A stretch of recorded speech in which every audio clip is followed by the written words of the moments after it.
Hello guys! Hello Aries! Welcome Aries dito sa aking channel, Kapalaran 888. Alamin natin kung anong messages, vibration, gabay. Oh, similar ata to sa Leo. Tingnan natin. Money, career, financial reading to guys, Aries. And para to sa March 2024. Okay, Aries. May peace din sa Leo. So, panoorin mo yung Leo, pwede kang makaresonate doon.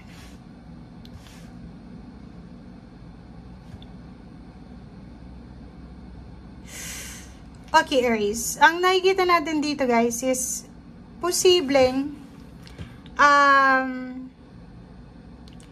may hindi ka makalimutan na trabaho, parang ganon. Or parang naghihintay ka eh. Di ba kasi nasa waiting tong closure na to eh. Pwedeng naghihintay ka. Naghihintay ka ng offer ng trabaho, naghihintay ka ng tulong financial, or kung ano man siya. Sinasabi ng baraha sa'yo dito na posible ngayong Marso, hindi ka naaasa, Aries. Parang sinasabi mo dito na tatalikuran ko na siya, aabandonahin ko na siya. So, tingnan mo, sarado na. Sinarado mo na eh, diba? And moving on ka na. Okay? So, ibig sabihin niya, itong closure na to and peace, is makukuha mo yung peace and harmony, acceptance, ngayong March na to na, yung hinihintay mong trabaho, ay hindi pala yun para sa'yo.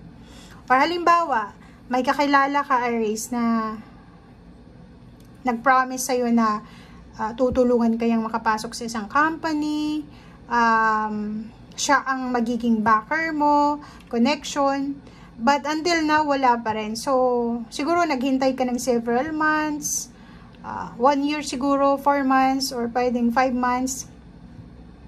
And yung hinihintay mo na yon ni anino, walang dumarating, walang message. So, parang nakikita ko sa'yo dito na okay, acceptance, tanggapin ko na lang na hindi ito para sa akin. So, moving on, peace, empowerment, willpower, sinasabi na okay, kailangan kong lakasan ng loob ko. And alam ko na empowered ako. Alam ko na may talent ako. Alam ko na may skills ako. Na kahit saan ako pumunta, pwede akong makahanap ng trabaho. So, parang if ever naghihintay ka lang sa isang company, sa isang business, sa isang tao, tanggap mo na ngayon na ito ay close na. Kailangan mo na mag-move forward to the left or right or sa crossroad para makapagsimula ka na ng talagang yung deserve mo na trabaho. Kasi marirealize mo na nagsayang ka lang ng oras sa paghihintay.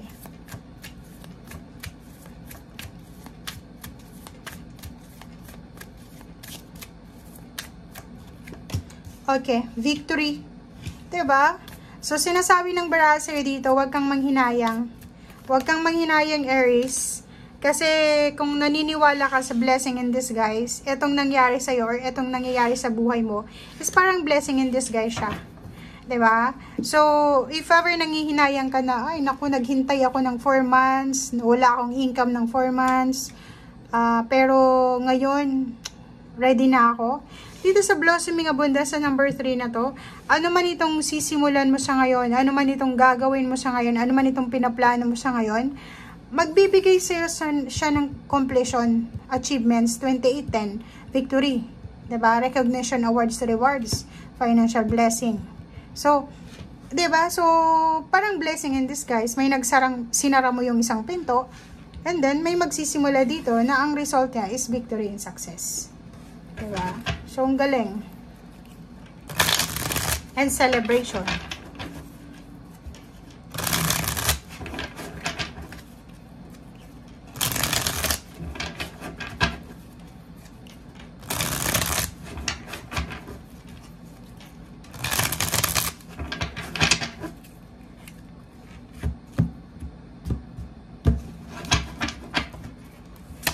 Okay. Oh. So, yun, sa ngayon, sinasabi ng baraha na if ever man naghihintay ka ng pera or naghihintay ka ng Like, trinabaho mo na siya, pero hindi pa rin hindi ka pa rin binabayaran, or pwedeng may utang sa'yo, hindi ka pa rin binabayaran, or kung ano man itong hinihintay mong pera, or lump sum, or work, or career. Temperance, kailangan mo ng pasensya sa buwan ng Marso, dahil ibibigay ito sa'yo ng universe eh. Ibibigay niya sa'yo. Etong hindi natuloy na to na plano mo, ay posibleng matutuloy na to. So, konting tiis, konting pagtsatsaga na lang. Okay? So, nakikita natin dito na yung dati na parang ino-offer sa'yo na hindi mo tinatanggap eh. Ini-ignore mo siya. Nire-reject mo kasi may hinihintay ka nga na isang pinaka-goal mo na trabaho or career or company.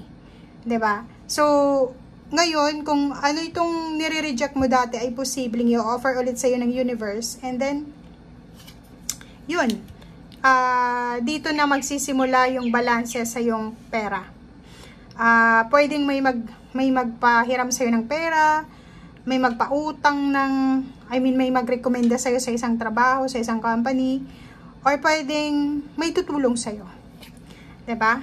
And hindi lang isa, dalawa, tatlo, maraming biyaya ito, financial blessings na darating sa'yo. So, be patient guys. 'Di ba? Isang emperor eh. Pwedeng nakikita natin dito na may pagkakataon ka na makapamili kung ano yung position mo sa trabaho.